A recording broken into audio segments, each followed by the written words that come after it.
Bitcoin lightning transactions ಮುಂದಿನ ದಿನಗಳಲ್ಲಿ ಜಗತ್ತಿನಾದ್ಯಂತ ಫಾಸ್ಟ್ ಪೇಮೆಂಟ್ ಟ್ರಾನ್ಸಾಕ್ಷನ್ಸ್ ಆಗುತ್ತೆ. ನನ್ನ ಮೈನ್ ಅಕೌಂಟಲ್ಲಿ 13,000 ಚಿಲ್ಲರೆ ಸತೋಷಿಸ್ ಇದೆ. ನನ್ನ ಎರಡನೇ ಅಕೌಂಟಲ್ಲಿ 5,000 ಚಿಲ್ಲರೆ ಸತೋಷಿಸ್ ಇದೆ. ನಾನೇನು ಮಾಡ್ತೀನಿ ಅಂದರೆ ಈ 5,000 ಸತೋಷಿಸ್ನ ಮೈನ್ ಅಕೌಂಟಿಗೆ ಕಳಿಸ್ತೀನಿ. ಹಾಗಾಗಿ ಮೈನ್ ಅಕೌಂಟ್ಗೆ ಹೋಗಿ ರಿಸೀವ್ ಬಟನ್ ಮೇಲೆ ಕ್ಲಿಕ್ ಮಾಡಿ ಲೈಟ್ನಿಂಗ್ ಇನ್ವಾಯ್ಸ್ನ ಜನರೇಟ್ ಮಾಡ್ಕೊಳ್ತೀನಿ. ಸೊ ಕಾಪಿ ಮಾಡ್ಕೊಳ್ತೀನಿ. ಕಾಪಿ ಮಾಡಿದ್ಮೇಲೆ ಎರಡನೇ ಅಕೌಂಟ್ಗೆ ಹೋಗಿ ಇಲ್ಲಿ ಪೇಸ್ಟ್ ಮಾಡ್ತೀನಿ. ಪೇಸ್ಟ್ ಮಾಡಿದ್ರೆ ಏನಾಗುತ್ತೆ ಅಂತಂದರೆ QR ಕೋಡ್ ಸ್ಕ್ಯಾನ್ ಮಾಡ್ದಂಗೆ ಆಗುತ್ತೆ. ಅದಾದ್ಮೇಲೆ ಎಷ್ಟು ಸತೋಷಿಸ್ನ ಕಳಿಸ್ಬೇಕು ಅಂತ ಹೇಳಿ ಟೈಪ್ ಮಾಡಿ ಸೆಂಡ್ ಬಟನ್ ಮೇಲೆ ಕ್ಲಿಕ್ ಮಾಡಿದ್ರೆ ಸಾಕು. ಈ ಪೇಮೆಂಟ್ ಟ್ರಾನ್ಸಾಕ್ಷನ್ ಪ್ರೊಸೆಸ್ ಮಾಡೋದು ಬಿಟ್ಕಾಯಿನ್ ಸಾಫ್ಟ್ವೇರ್, ಯಾವುದೇ ರೀತಿ ಬ್ಯಾಂಕ್ ಅಥವಾ ಗೌರ್ಮೆಂಟ್ ಆಗಲಿ ಫೈನಾನ್ಷಿಯಲ್ ಇನ್ಸ್ಟಿಟ್ಯೂಷನ್ಸ್ ಆಗಲಿ ಅಲ್ಲ. ಬಿಟ್ಕಾಯಿನ್ ಸಾಫ್ಟ್ವೇರ್ ಈ ಒಂದು ಟ್ರಾನ್ಸಾಕ್ಷನ್ ವೆರಿಫೈ ಮಾಡುತ್ತೆ.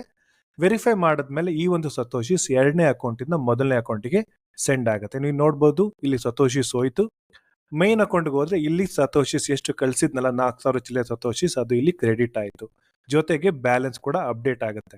ಇದೇ ಫ್ಯೂಚರ್ ಮನಿ ಟ್ರಾನ್ಸಾಕ್ಷನ್ಸ್.